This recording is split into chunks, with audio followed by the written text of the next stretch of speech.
Welcome to the Business of Soul Searching. My name is Erin, and I invite you to join me as I travel the world challenging risk takers who have soul searched and came out on the other side to tell us their incredible stories. Are you ready for this?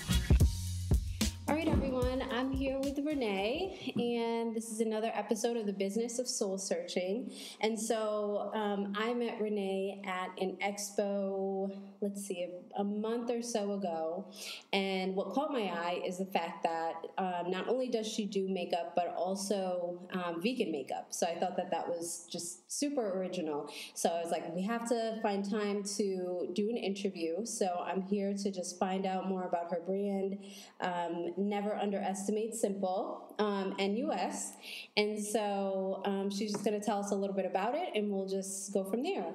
So if you can tell them what interested me the most, like I was just telling you, is the fact that you were talking about how I think it was college or younger, you were talking about how you used to do, did you say you used to make your own toothpaste? Mm-hmm. So I think that's an awesome place to start, if you don't mind. Yeah. So how did that even come about, that you decided, okay, I'm going to actually just make my own things, my own body? Yeah, so I would say there's a long version and a short version, and I'll kind of combine a little bit of both.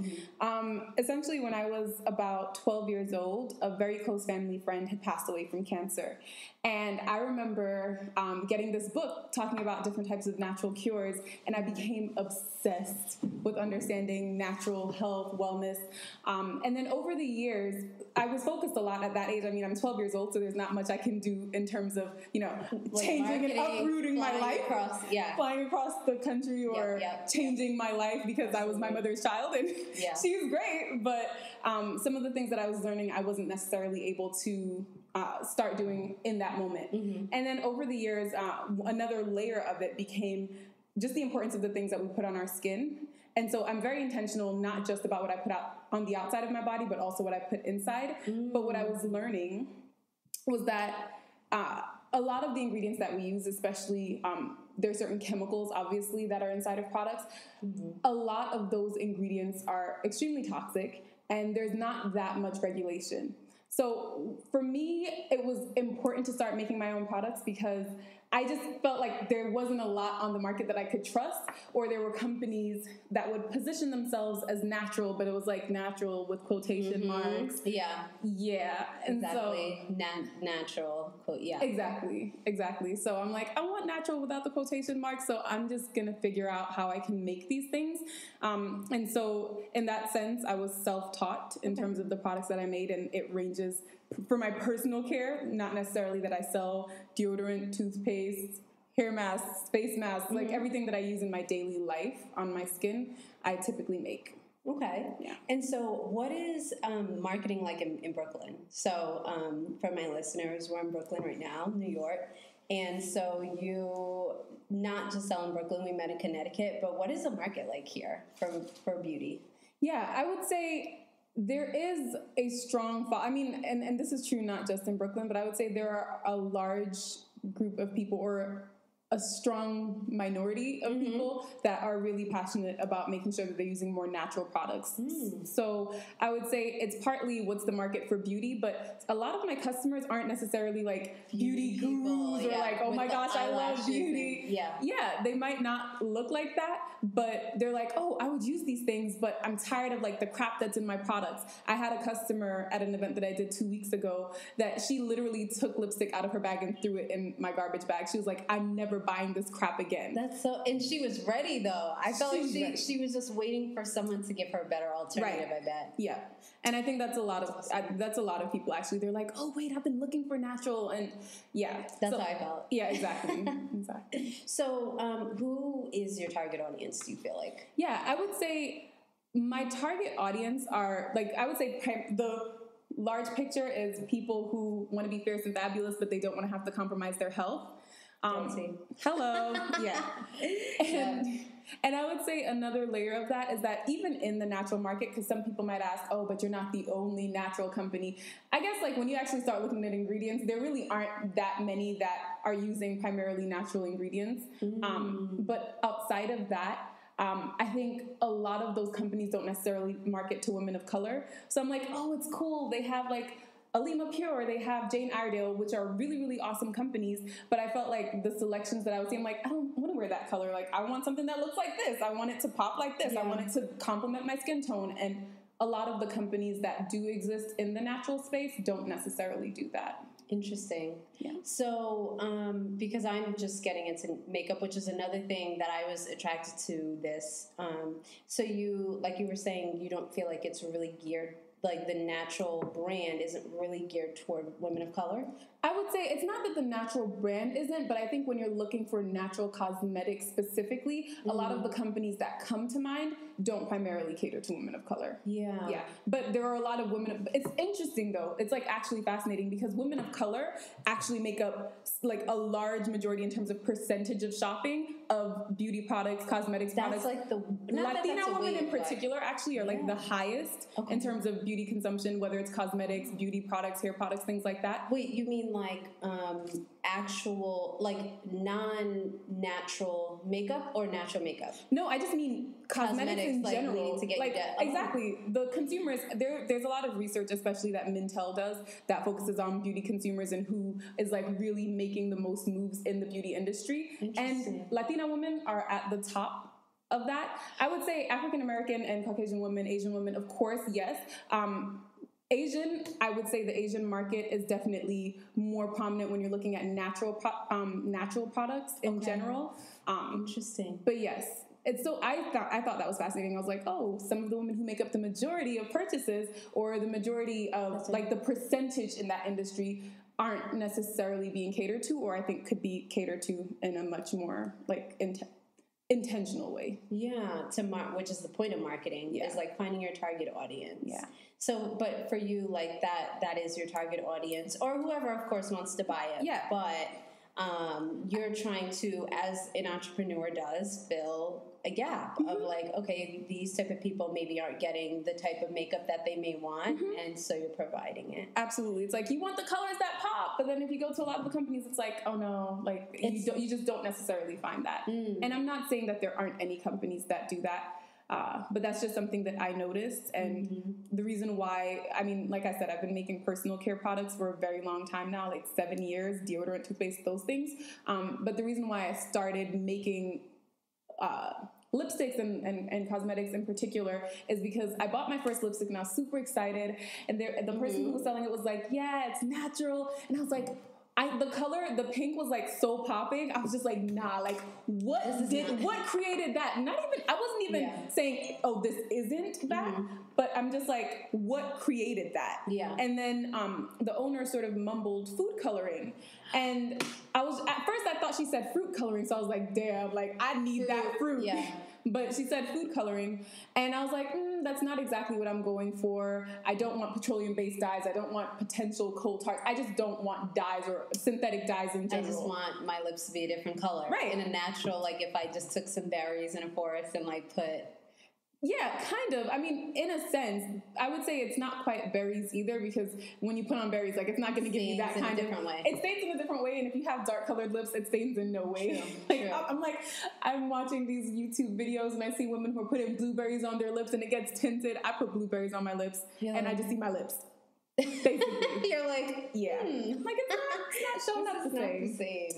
Yeah. Okay. So yeah, I would say kind of that intermediary. Mineral-based products.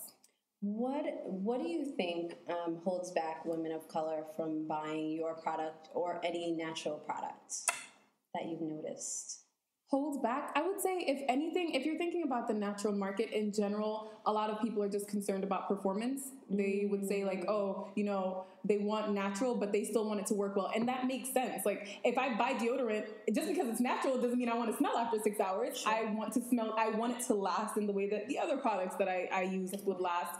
So I think that's one thing. And I also think that there is a lack of awareness in some respect, and I don't think it's just across with women of color. Yeah, I think in general, like you have to educate. Yeah, you have to educate the market as well. So one of the things, there are a few things that I find super fascinating, and one of them is that there's just very little regulation in the United States for cosmetics, and the FDA doesn't actually technically even they're not technically the agency that governs cosmetics, but they do say, okay, there are a few ingredients that you can't use. There are about 11 ingredients that are banned or regulated in the United States, while in Europe, there are over 1,300 ingredients that are banned and regulated. So I would say the United States is definitely behind in a lot of that, and there's certain things that are even allowed in food that in Europe you cannot put in food. Completely. I understand that, but I never thought of makeup in that way. I had no idea. Yeah. Wow. Yeah. We really are behind. This is like, that's huge because you're putting it on your face. It's absorbing into your skin. So it's like, and for some people, they believe that whatever you put in your skin absorbs and like into your soul and things like that. So it's like, so it's physical and it's energetic. Yeah, I think that's absolutely true. But one thing I try not to do is to create sort of like a fear factor around it. I don't want to share information so that people can panic and feel like if they wear lipstick that's not mine, they're going to die. Yeah. Like, you're not going to die, but maybe you want to be more mindful. I said that. Exactly, like, right. Yeah. And even when it comes to, like, to me, it's important when you're an influencer or when you're a CEO, when you're, whatever it is that you're doing, it's important to be mindful of what information you put out, because especially I think with with internet and stuff like that, information is so readily available and not everyone is responsible with the information that they put out. And so for me, it's like focus on the facts, but also think about it as what can I do better? Like your body is your temple. How can you take better care of it? But for me, that also extends beyond just the physical body. It's how you're taking care of your mind. How are you taking care of yourself? Are you moving? Are you exercising? Are you drinking water? Yeah. What are your relationships like? Exactly. Even it's thoughts, a reflection. like exactly. Thoughts your thoughts. You surround yourself. No, absolutely. So I actually am, I wouldn't say completely opposed, but I don't consider myself a makeup company or a beauty company. I think I think of Noose and what I'm creating. Beauty and makeup is one aspect of it, and it's the first aspect of it because it's something that I saw as this is something that's missing. I'm annoyed, and I'm not going to buy makeup until I start seeing things that have ingredients that I'm comfortable with. So I'm going to start making it, and I'm sure I'm not the only one. But that's just one step of a greater vision, and I'm sure throughout the conversation we'll talk more about Absolutely. it. Yeah. No, but that's what I'm interested in is like, how do you take care of yourself, like holistically, I guess, for your followers that I'm sure will listen to this? Yeah. So for me, health and wellness it's 100% a lifestyle, and it doesn't mean that it's always perfect because it certainly is not. Of course. We're human. Right. We're human. But I really practice what I preach. So when I talk about vegan lifestyle and healthy living, like it's literally what I do, like down to disinfecting spaces with hydrogen peroxide, and I like make my own. I'll use, a certain a high percentage of hydrogen peroxide, mix it with water myself so it gets to the level that I know it needs to be at for cleaning and disinfecting. I'm very intentional about every single thing. That is so awesome, though. I have to say, I'm sorry. Well, it's like you care. Like who usually would care? They'd be like, all right, I need to, or not even care, but I feel like a lot of times we feel like, okay, for example, not to deter from what we're talking about. So, and this is in the context of we feel like we don't have time. So, so as you know, I was rushing over here. So for our listeners, so I'm rushing over here, New York traffic, whatever. So like it was raining today. So, so I'm rushing over here, or when I'm trying to get over here, I'm like, all right, I'm not going to drive. I'm going to take an Uber. And then I thought of the whole issue that had happened with Trump and all of that, which is like a whole nother story. But I had said to myself originally, don't depend on Uber. And like, what are your other options? Because I had taken Lyft before. Which isn't a Hail Mary or a savior. Anyways, that's why I like investing in Black-owned, because I feel like I trust it more. But anyways, so I was like, all right, try Lyft. So anyways, so there's actually an app for a Black-owned company that does transport like Uber and Lyft called Move, for people that haven't heard of it. So I downloaded it. I said, I'm going to have to download it. So I'm literally looking at the seconds. I'm like, how many seconds? Right? I'm like, do I have seconds? I'm like, all right, I'm going to do this because this is a commitment and I'm building a brand and this is what I want. So I download it and then I try and like create an account. It doesn't let me create an account. I'm like, oh my God, that's like 2 minutes lost. So then I'm like, all right, I'm still not going to use Uber. So it's really, but it's sometimes hard in our fast society to be intentional. So that's why I appreciate it. That's why I wanted to say. So, but for you, where does that motivation come from? Like you care about what's in it and you know that it affects your whole life, but even down to your peroxide, that's a huge commitment. Yeah. Honestly, I think it goes back to that experience that I had as a little girl, and it doesn't come from like, oh, I'm afraid of cancer or anything like that. But I just realized that we have to be intentional from exactly as you said, from the thoughts we put into our minds to the words that we speak to the people that we keep in our company to the food that we feed our bodies. Like I really think of my body as a temple, and it's something that I'm carrying throughout my entire life. So again, that doesn't mean that self-care always looks perfect, because it definitely doesn't. But I'm like, I love myself and I want to be here for a while, and I don't know how much time I have here, but whatever time I have here, I want to feel good in my body. I want to feel energized, and I want to create the things that I came here to create, to serve the people that I came here to serve. And that requires serving myself first, as well. Exactly. First. And I think a lot of women like miss that. Like I feel like a lot of times in media we're supposed to be, I was actually just having this conversation on my last podcast, so I won't go in again on this. But a lot of times I think we're so good at taking care of other people. Like we're like born and bred and so on and so forth. One, we forget to take care of ourselves, but we're just so good at it that we just automatically step up, whether it's at work or wherever, home or whatever it is.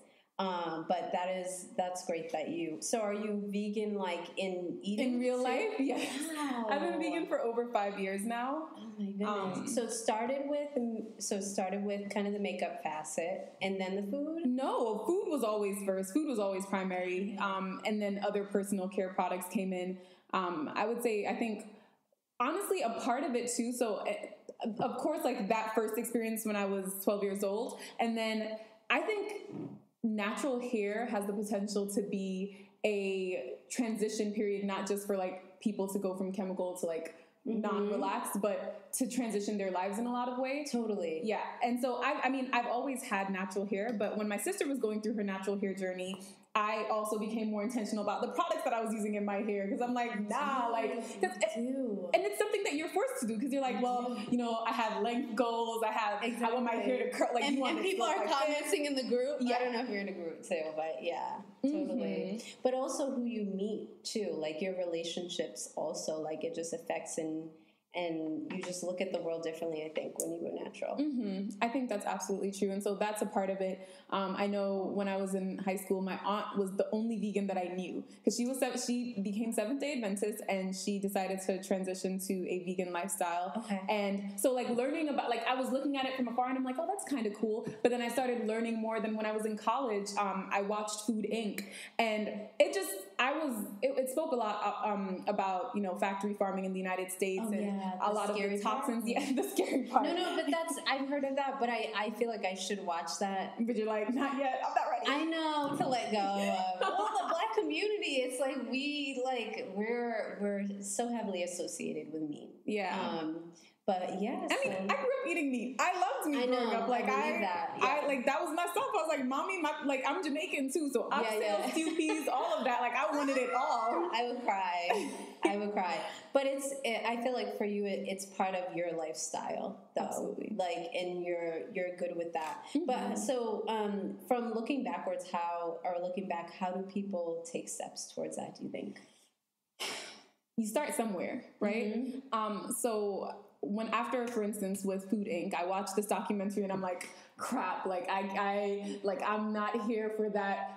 Not just pesticides, but pesticides and fertilizers and chicken and all that kind of stuff. So I was like, maybe I'm just going to cut out on eating this stuff. I was in college, so I didn't have a kitchen, so I could use the communal kitchen, but not really. There wasn't much I could do there. Yeah. But I'm like, okay, maybe I just need to cut back on this kind of chicken. And then at some point I was like, I'm just not going to eat meats unless it's something that I'm preparing and I know it's organic. But I'm not going to Whole Foods to buy their organic chicken, and I don't have a stove. So maybe I decided when I was going through this process and I was learning more and I was reading about the vibrational frequencies of food as well, and what kinds of foods have what kind of energy and how that affects you.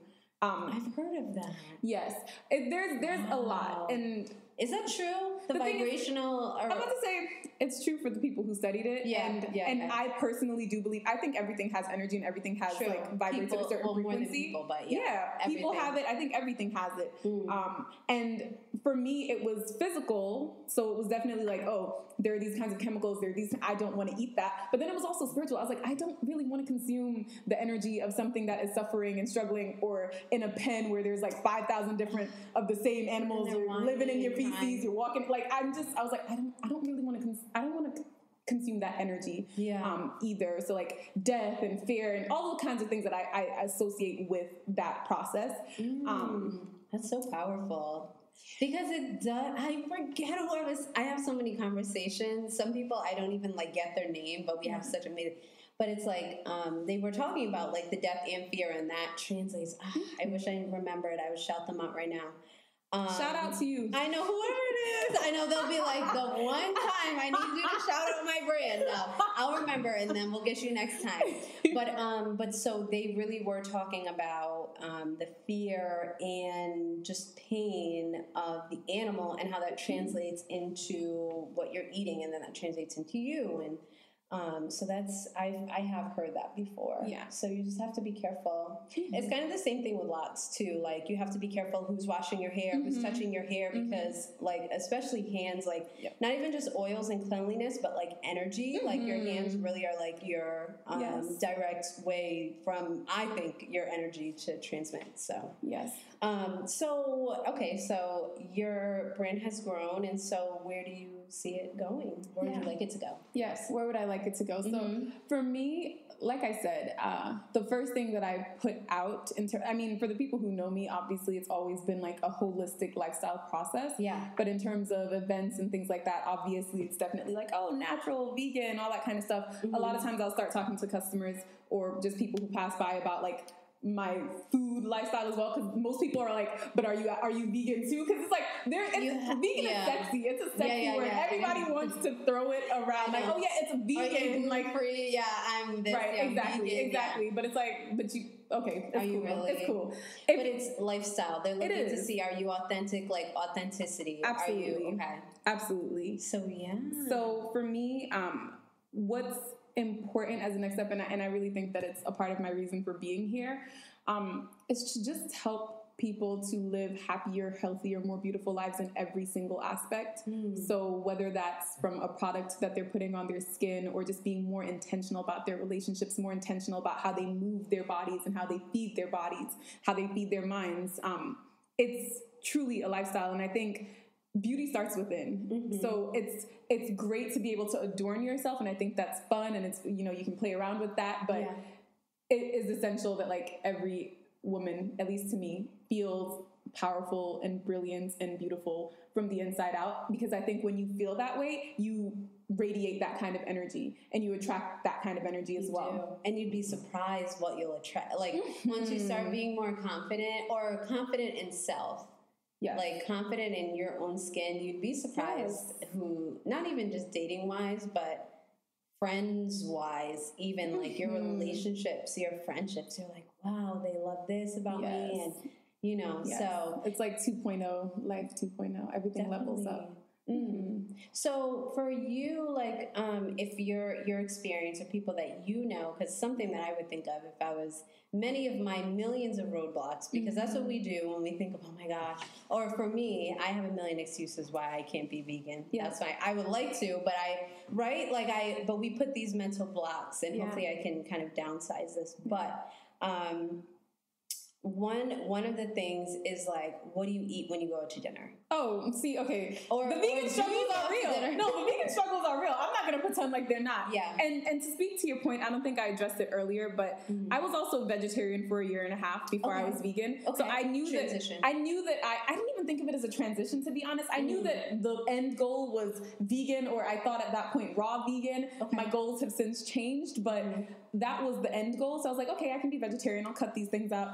I had a handful of moments while I was vegetarian where I wasn't vegetarian, like literally a handful of meals, like maybe 5 meals. I hear you. Yeah, and it wasn't even sneaking. Like, where are you? It wasn't even sneaking. Maybe one time it was sneaking. And it was like, No, one time it was sneaking, maybe 2 times, but I think I can count literally on one hand all of those instances. One of them, because when I transitioned into vegetarian, it was very important for me to condition my mind that like I'm doing this by choice. Exactly. Because no one is forcing me to do this. I'm choosing to do this, and because I'm choosing to do this, I've always said I would rather eat a burger in like joy and peace and love and appreciation, because I do think it's possible to transmute energy as well. Like I would rather eat a burger with that energy than eat a salad and be resentful and annoyed and frustrated.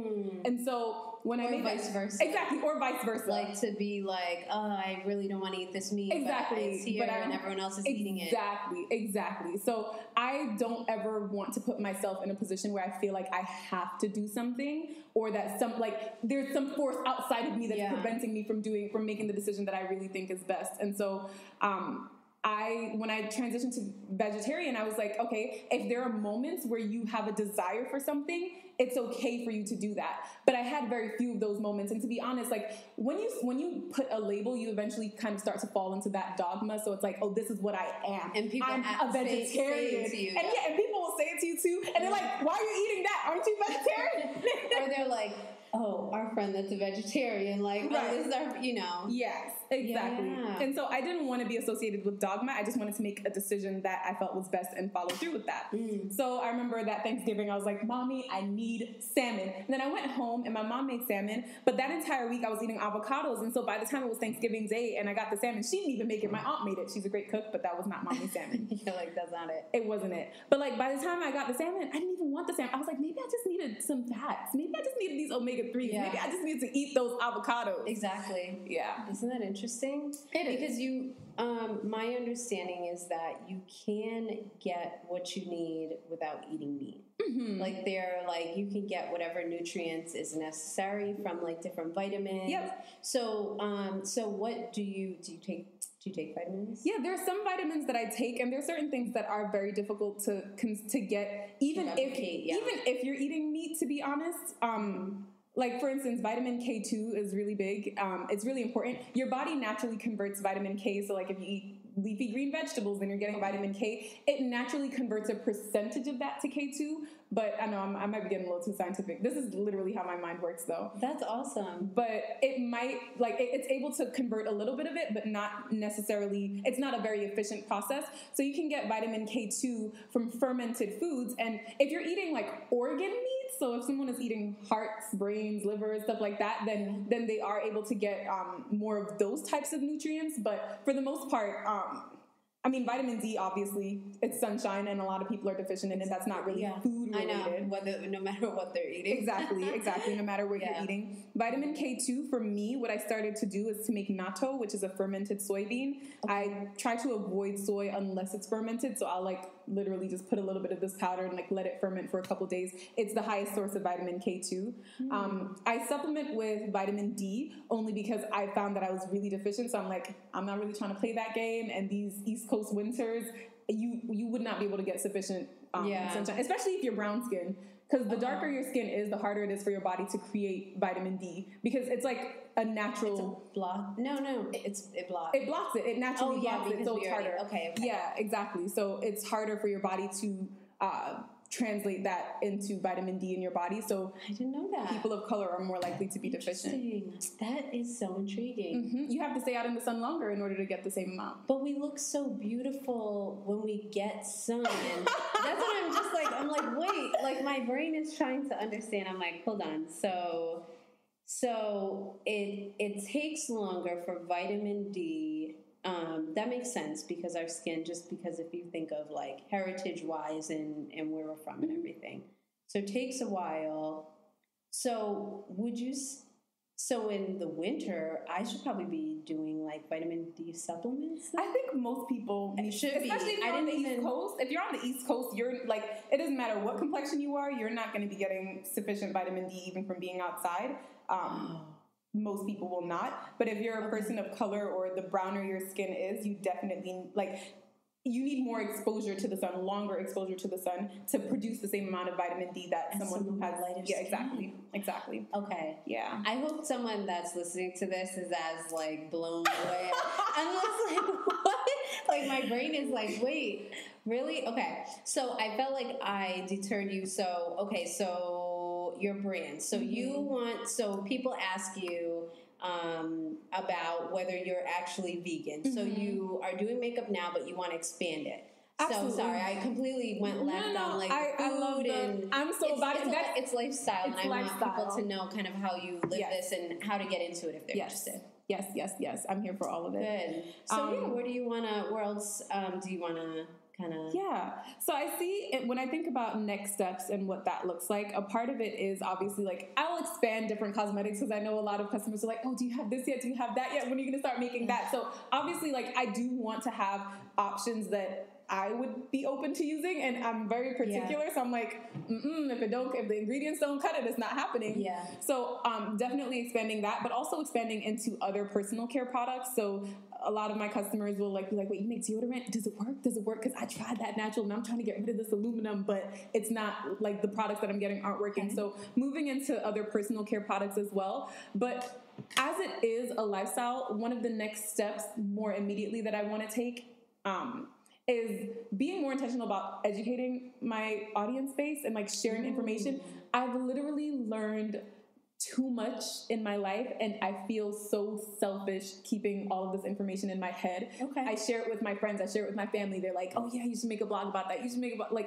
And I absorb that kind of information. I just want to share. I want people to know that they have options and to be able to feel like those options are accessible, because I do think one of the things that keeps people from embracing healthier aspects, whether it's the food that they're eating or the products that they're using, is feeling that it's too hard or they don't have time to do that, which is exactly what you brought up before. Absolutely. But we mentally I won't speak for all women, but I know that I put those blocks in there because I could have a better life, but I'm like, well, it's too hard. Yeah.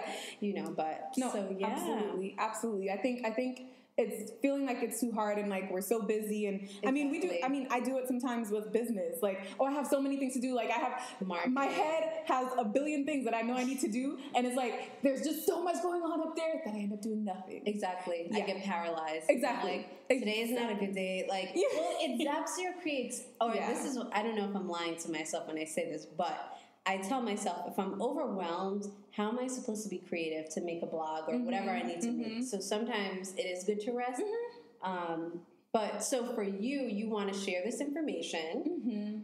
Do you feel like you're more of a vlogger? Like you would do like videos or writing or mixture? To be honest, I think videos would be best, but I don't want to be distracted by my face. I don't like the process of recording. When I first got when I first decided, okay, I need a platform and I want to share things with people. Yeah. I had created a YouTube channel while I was in college, but I'm here making these videos, and it's like back in the day when YouTube was like 10-minute max, y'all. If you're not a partner, good luck with that. Okay. And I'm making these videos. Like I remember I did my first juice fast, and I'm like, okay, I'm gonna make a juice fast video, and it's like 17 minutes of me talking, and then I have to distill that down into less than 5 minutes. I'm like, this is too much. It's too much, yeah. So I think there are many layers that come to videos, but I also feel like it would be it's a great way to connect with your customer. It's like they can see you, they feel you. Versus I agree. With podcasting, you kind of have to add an extra layer because voice, people can adore your voice, but it's nice to see the person. Absolutely. I feel like podcasting would be something I would enjoy just because I don't have to look at myself and be distracted. True. And you can, and also with that, there's an editing piece and you can spice things up. And also you can, I can do vlogs. Like I can wake up in the morning, I'm supposed to, and wake up in the morning and do vlogs. So that's an option too. Yeah. But that's awesome. At least you have the information. There's people who don't have the information that are doing these vlogs, and you look and you're like, what did I learn from these 3 minutes? So, so you want to reach out with that. Would you consider speaking engagements? Oh, absolutely. I like conversation. I think I thrive in conversation. I love bouncing ideas off of people. I love the back and forth. I love the natural flow of it. That energizes me. So I could definitely see that. And I think if it wasn't necessarily public speaking, because I can talk at people and that's fine too. Like even when you're presenting, you can still interact with the audience. Ask questions. Exactly. But definitely conversations are it. Yeah. Well, that's how you learn if your audience is even like understanding what you're saying or the purpose of your products. Like I feel like as your brand grows, there will be people, obviously, and this may even be happening now, that buy it because it's you, because they like you, and they're just like, I just want to buy it because she's. And so, like, when you speak and you explain kind of how you, and good things about podcasting is you can find out the history of why intentionally you chose this. So that's awesome. So what's coming up for New York? Like, what should because I'm definitely coming back for Fashion Week next year, I've decided. I'm going to come. I haven't been to Fashion Week New York, but I'm going to, I do visit New York, but I am coming for Fashion Week. But before then, what are some events that people can see you at, or just like be interested in vegan makeup or natural products? I would say for sure, I'll actually be at the BAM Festival. They have a street festival around Memorial Day in Brooklyn, like every year. It's BAM, which is like, I can't remember what the initials stand for, but they have a dance festival. It's the Dance Africa Festival. And so I'll be vending there with another friend and vendor, Tammy. She has a company called T Roots, and it's hair products, natural hair care products. Was she? She was there. I met her. Yes, you did. Tell her I said hi. I've been meaning to email her. Okay. Yes. Cool. So we're going to be vending there. And then there are some summer events that are planned, but some of them are still tentative in terms of whether or not. So, you put out the applications and then you wait. You hear back. So, and even if you hear back, sometimes it's like, you don't know if it's going to go through or what's going to happen. And then in July, on July 8th, I'll be at the Afro Latino Festival, which will be great. It's also in Brooklyn, but cool. Yeah. My birthday's on the 9th, so I'm like steadily. I know. No, but I'm trying to figure out how, like, if I want to, what I want to do with that. But that's awesome. So. So there's always something going on in Brooklyn. I know that for sure. Yeah. Do you feel like you're kind of in your rhythm? Do you feel, obviously there's a lot of people that are trying to do everything. They're trying to podcast, they're trying to blog and blog. So how do you stay in your lane? Yeah. I think that it's a process. Like, I don't think there's ever any point where I'm just like, there's some times where I feel so in the zone. I'm like, get this done. And there's some times, there's some weeks, there's some days where I'm just like, I love you, girl, but you're not being very effective right now. Yeah, absolutely. Yeah. You're saying to yourself or like, oh, yeah. I say to myself, and I'm like, I'm not, I don't want to, I definitely believe in being gentle and kind to yourself, but I also believe that sometimes you need to kick yourself in the ass. Agreed. And so, yeah, I definitely had to check in with myself this week. Like, I don't know what you think you're doing. That was me last week. But I need you to get it together. Like finals week, I'm like, wow, like I have no motivation at all. But like you're saying, like balance yourself of just being like, okay, there's times where you're like, good job, you did great, but also you need to light a fire. Pick it up, mommy. I know. Exactly. So I would say, I think it's helpful to just have, like, it's helpful to be your own motivator, but it's also really, really incredible to have people in your life who are keeping you on track and like, oh, hey, so what did you do today? Or, hey, we should have a co-working meeting. Like one of my best friends, we like to co-work together. And we've said, but we haven't fully done it yet. We will though, that we're going to make it a weekly habit of meeting together, but she has her own business. She does writing consulting, and she also started another brand recently. And we talk, and she's like we keep each other accountable. So like having people in your life who are just like, they're not going to let you sit and be comfortable, because it's easy to look like you're doing things when you're not doing Absolutely. things. It's like, Throwback Thursday. Right, Throwback Thursday. And just post all your Instagram highlights. Yeah, but the deal really didn't go through yet, but I'm kind of doing this. In the works. Yeah. Yes. I think especially with social media, it's very easy to like glorify your life and make it seem like it's more than it is. Yeah. And so as Kendrick would say, be humble. Yeah. No, but I think check yourself. Like I'm even thinking in myself, like other people, like that other people are looking at you like, So when we see social media, we only see what people post. And people are so quick to be like, oh, this person's life is like perfect. Yep. And so I think kind of what you're saying is don't like, you know that it's not perfect, and remember that. Don't fall into other people seeing you and oh yeah, my life is this. Remember everything, like the whole picture. Yep, absolutely. And also, don't be complacent. I think it's and I say this. I'm saying this out loud, and like I'm saying it to the listeners, but I'm saying it to myself. Yeah, I'm saying it to myself. Like I think that it's easy to get in a place in your life where you feel comfortable. Like things are going, things are moving. Yeah. It's cool. And so sometimes it's not until you get uncomfortable that the real magic starts to happen. It's like, oh, something happened, or oh, like I lost my job, or oh, I quit my job, or oh, like there are just many things that can happen that inspire you to kick it up a notch. Yeah.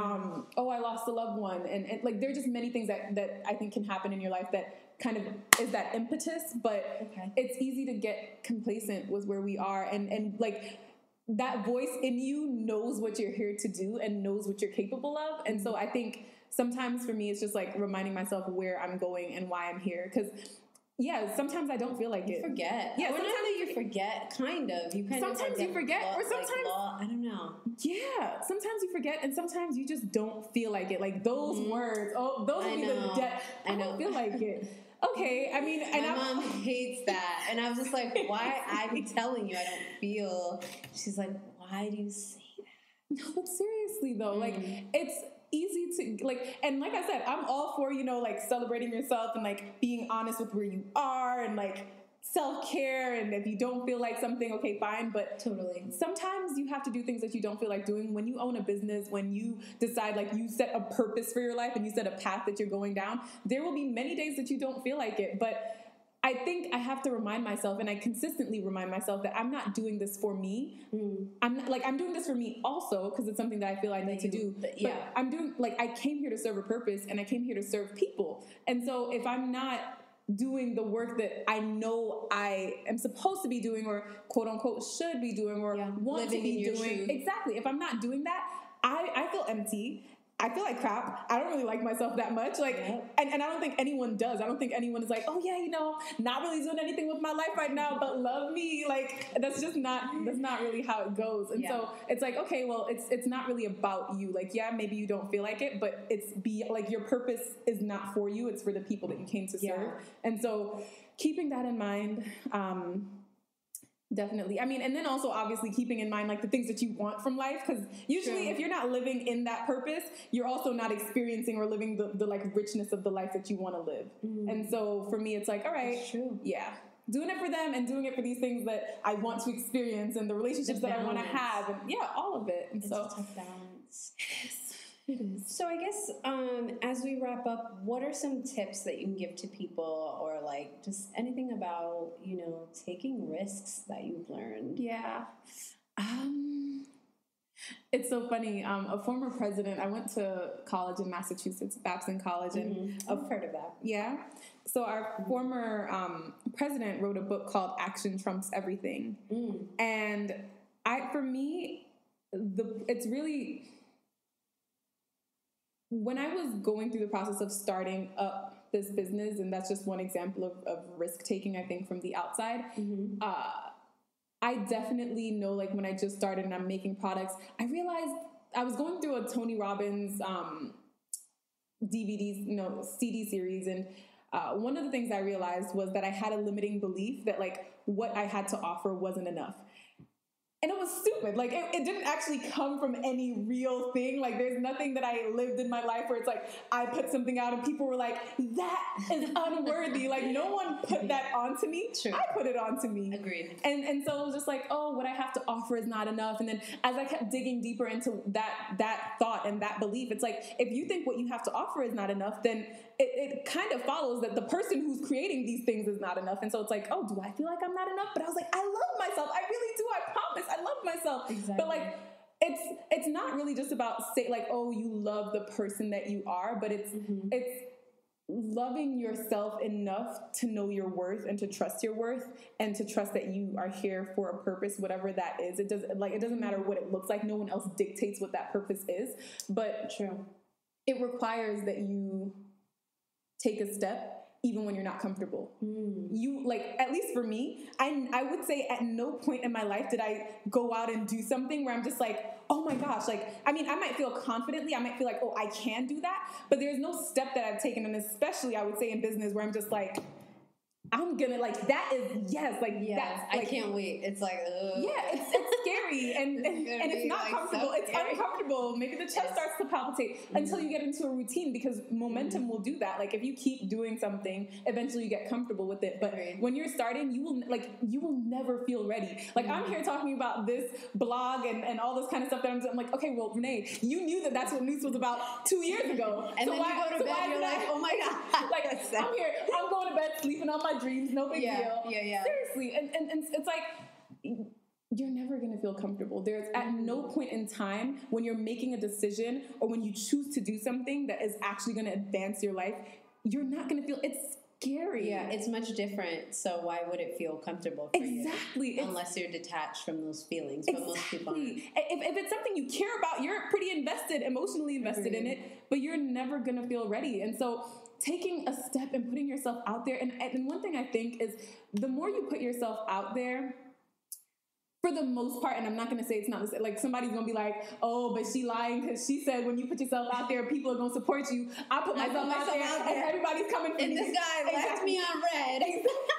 Exactly. No, but right. No. Yeah, and so maybe not everyone will support your dreams. I think that is just a different story altogether. It's like you have to believe in your dream and your purpose more than you believe in what other people have to say about your dream and your purpose. Because they won't. Friends. It's not their dream. Let's not even. Yeah, but that's a whole nother. It is. But like, not depending on other people to give us that validation, but also still having people in your life who can give you that validation. Totally. So yeah, like, don't be crushed by the people who think that, you know, your idea doesn't make sense, or look, everybody's already doing that. Why do you think you should do that? It doesn't make sense. Like, don't let other people kill your dreams. If you really believe in something and you stand behind something, then you take that step, whatever that looks like. And ideally, those people will kind of just, like, you know, either they stop talking or they'll just kind of like slide out your life. It's true. My mom's a perfect example. Like, at first I would give her these radical ideas. I'm going to do this. And she'd be like, oh my gosh, you're leaving your job. Like, totally, like, older generation, like, you're leaving your job. You're going to do part-time. Like, you know what I'm saying? Like, completely melt down. Like, oh my gosh, I'm going to have 2 part-time jobs, which are really equivalent to really. So for her, but it's, you know, like, I don't know if it's Black mothers or just mothers, but she just, so now where we are today, though, so I tell her about the podcasting thing, and she trusts me. Yeah. She's like, whatever you want to do, you do it and you get it accomplished. Yep. If you're really into it. So she lets me, she still has things to say, not about the podcast, but, oh, you know, are you wearing your raincoat stuff? But for business and, like, living, she now finally at 26 is like, you know, whatever you want to do, you're going to do it. And if you fail, you pick yourself back up and you fill in the money and you make the money or whatever it is. So really, I'm just saying that because you turn people into believers. Absolutely. And if they never want to believe, then you never would have had them anyways. Yep. So absolutely. You have to trust yourself enough, like, because they're like, even, and it's not always like malicious. People aren't necessarily like trying to bring you down, but they're scared. They can't understand. Exactly. They can't understand. But that's what I'm saying. Like, it's not their dream to understand. Exactly. Like, it's just not theirs. And so it's not fair to expect them to understand. Of course, you want them to understand. Like, you want the support of the people that you love, especially your close friends. Yeah, of course. But it's not their job, and it might just not be in their ability to comprehend. And that's okay, because it's not their vision to comprehend. Ideally, you know, we trust ourselves and we stand by ourselves and we stand by our dreams and our visions long enough for other people to, as you said, like, become believers. Yeah. But it's also not our job to even try to convert them. Exactly. Like, it's you just got to do for you. Mind your own business, literally. Your business. I know. That's true. No, I agree with that, because when you get absorbed with other people, and I think it's huge what you said, though, is that some people can't comprehend, especially people, I was just telling this on my last podcast, some people are meant for 9 to 5, and some people are not. Like, they're just not meant to wake up and do the job and work for someone else. They're really just meant to be creative and wake up and let themselves be creative and make their own schedule and create products and create whatever it is that they do. And so for you to try and convince someone that is not understanding of why you want to be creative and why you want to make your own schedule, which is very scary. Entrepreneurship is not like there's like glitzy parts of it that people see, but it's really not. IG. It's kind of actually really IG definitely, and all social media, but it's definitely scary. So some people can they won't get there until you're way far off, and but I think it goes back to like you living in your truth, because you can't, like, if you wait for them like 3 years, 5 years, you're gonna burn out. You're going to be like, if you're doing it for other people, I feel like you would definitely burn out. Absolutely. And you have the potential to inspire people, because I'm sure your mom might not have necessarily understood it at the beginning, but I'm sure she's like, oh, look at her. Like, she's just making it work. Like, I'm sure my mom feels like that too sometimes. All she needed to know is she will make it work. Exactly. You know what I mean? No matter what. Yes. I know my mom has conversations like those with me too. I'm 25 and I graduated college, and I was like, there wasn't any job that I was interested in. I was like, the only thing that I would have allowed someone to pay me for, like, that I would really probably enjoy was consulting. But I was like, but I know that I have this purpose. Like, I knew that I had this thing that needed to be created. And there's a long way to go. And I'm, understanding of that too. But I started working in pediatric administration at a hospital. And awesome.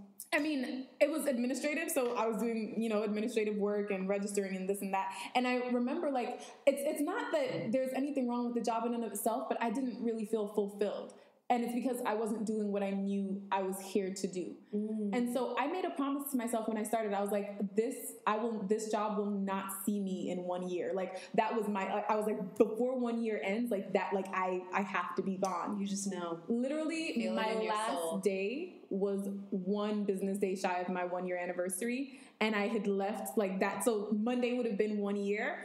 Friday was my last day. Saturday, I left to go to Boulder, Colorado to join an incubator program for my business. And it's like, it's trusting yourself, and yes, taking risks, and like being okay with being uncomfortable. I think that's the main thing, especially when you're just starting off, especially if you're bootstrapping, like, you're going to have to be okay with being uncomfortable. Yeah.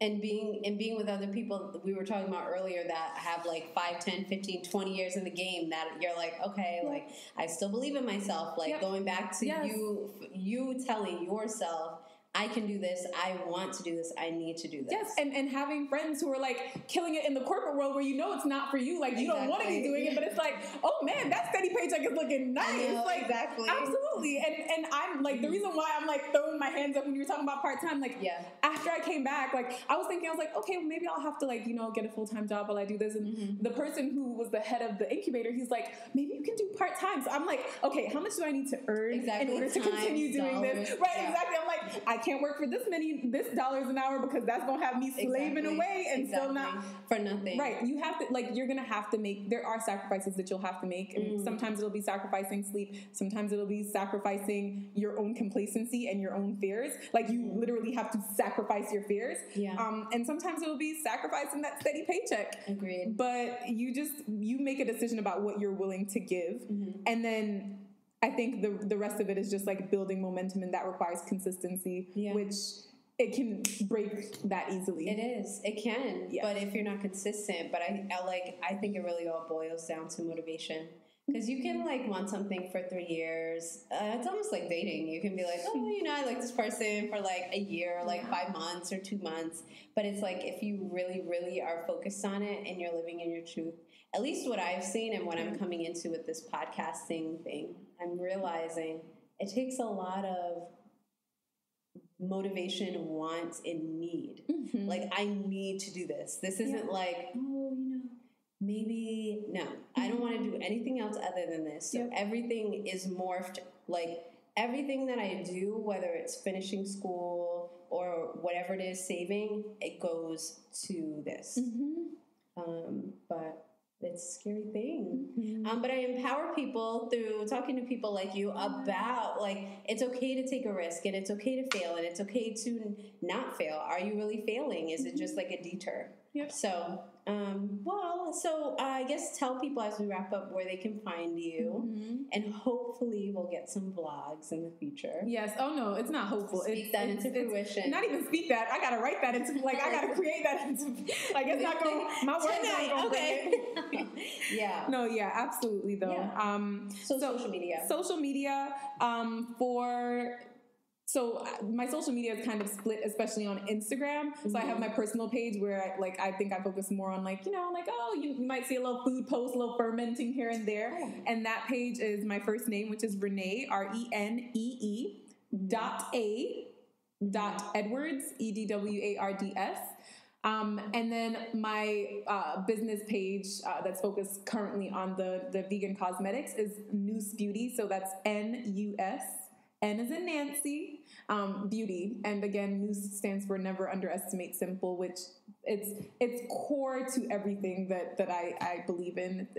Beauty doesn't have to be complicated. You don't have to compromise one thing for the next. And whether that's beauty or whether that's health, whatever it is that you're focusing on, just never underestimate simple. Think about that first step that you can take, the core things that you can do to really advance your life in whatever aspect you want to focus on. And then on Facebook, the page is, I'll just give the link. It's facebook.com/neverunderestimatesimple. Okay. Yeah. So and newsbeauty.com, the website. Duh. Yeah, I was gonna say. Yeah. So what was that again for the website? Yes, the website is noosebeauty.com. Okay. And what if people want to, like, collaborate with you? What do you, if they want to, like, go to vending things, they just go through those channels? So most of the vending events I usually post about on Instagram. I'll also be sending them in. Yep, exactly, to promote. And then collaborating in any other way, you can send me an email, which is my first name, Renee, RENEE, @noosebeauty.com. Awesome. Yes. Well, thank you so much for coming on my show. Thank you, too. We're going to have to do this again sometime. Seriously. Because the vibes are too good. This is only like a 16th. Thank you. And that concludes another exciting episode of The Business of Soul Searching. If the content discussed in this podcast interests you, please contact me at thebusinessofsoulsearching@gmail.com. Also, make sure you subscribe. And most importantly, take a calculated risk this week. Don't do it for me, do it for you.